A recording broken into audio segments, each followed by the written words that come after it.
What is going on, guys? This is Daniel, and today is part 2 of my Trae Young Summer League breakdown, and today I'll be talking about his defense. So, let's get right to it. Let's begin with his on-ball defense, which was his best aspect of defense in Summer League, and here he shows nice lateral quickness to cut Javon Carter off, and then good hustle on the back end of the play to keep the ball alive.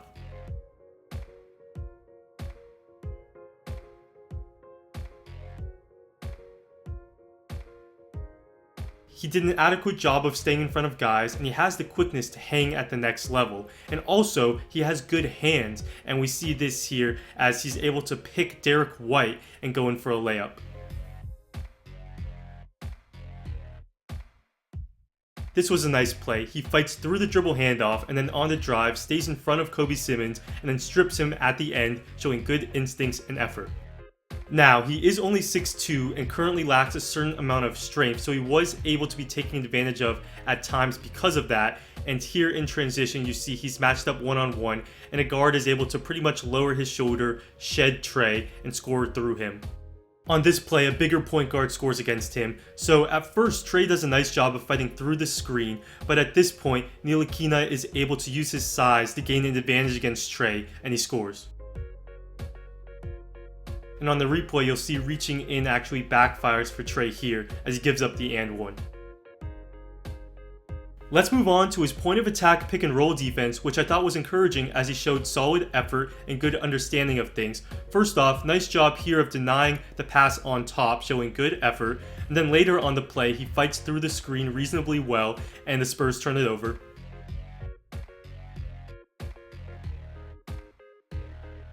Defending the ball on this play, Trae does a nice job of performing ice early in the shot clock to keep the ball on the sideline, and he also stays on the ball handler's hip.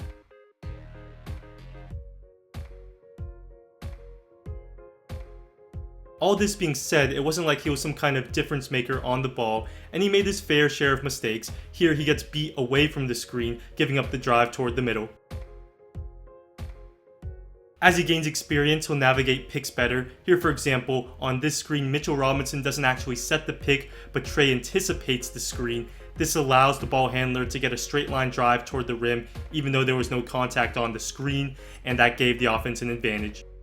Also, in the NBA, most point guards are targeted on switches because of their lack of size, and people will look to post them up. And we really didn't see this much at all at Summer League, and it's too early to tell what kind of strength and toughness Trae will have in these situations a few years from now. There was this one play though where he's matched up against Kevin Knox and really doesn't show too much fight to battle Knox, though at least he forces Knox toward the help defense.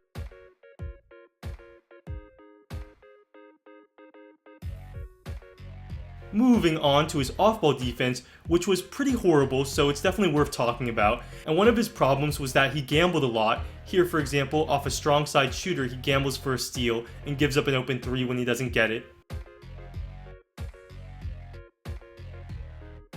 A similar play here. This time he jumps to get a deflection instead of just recovering back to his man, but he doesn't really have the length to be a factor in the passing lanes, and the result is an open three.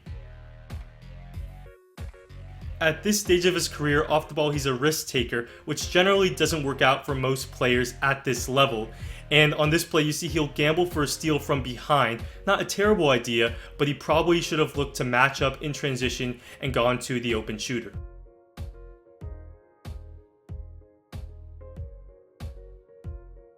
While on the ball, he showed decent effort. Off the ball, he was less focused. And you see here he gets backdoored, which happened a couple times.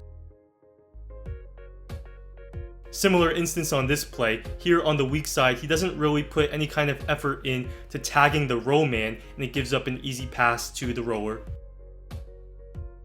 He also doesn't seem to take pride in making winning defensive plays. Here, for example, on the shot, he should look to box out the guy next to him, but instead he just watches and gets beat to the rebound. That being said, he has a chance to be much better than what we saw in Summer League, mainly because he's smart, and we see a glimpse of that here. The Grizzlies get a drive as the defense completely breaks down, and when a teammate of Trae steps up, now in the wing and in the corner, there's a 2-on-1 situation. And Trae realizes real time that he must zone up the weak side and exit out, so on the pass to the corner, he closes out and runs that shooter off of the 3-point line, and that's a high IQ play. Let's briefly talk about his transition defense because it was bad and showed an appalling lack of effort in certain instances.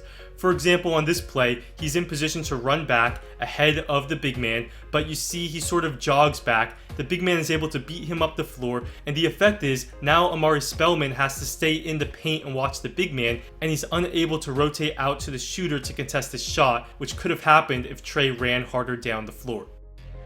Here, the shot goes up and Trae's along the baseline, and especially as the point guard, he should look to run back on defense and be a big part of the transition stop, but instead he doesn't run, and in fact he is the last guy down the floor, and you'll see it takes him quite a while to get back into the picture. There he is, just showing up now. And I just want to emphasize, it's not the transition defense that bothers me. He'll be held accountable at the next level. It's the general lack of effort that he shows in these situations, like he doesn't care about defense. Here's one more example, as in transition, there's a cross-match situation where he should pick up Jaren Jackson and cover him, but instead you see he's not really focused and lackadaisically runs back to his original man, who's already been picked up by a teammate, instead of switching on to Jackson, and that eventually leads to a foul on the Hawks.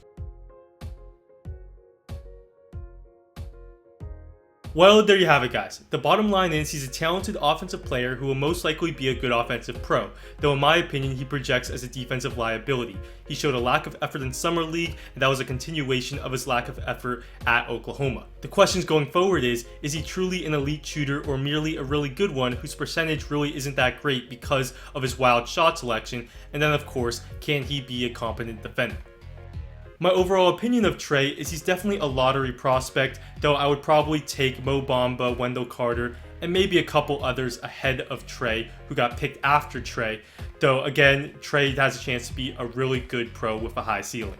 Also, I did a Summer League podcast a week ago with Cole Swicker of TheStepian.com, and we talked top prospects such as Trae, Aiden, and more, and I'll leave a link below, or you can search Coach Daniel on the iTunes podcast app if you'd like to listen. Thanks for watching, and I'll see you next time.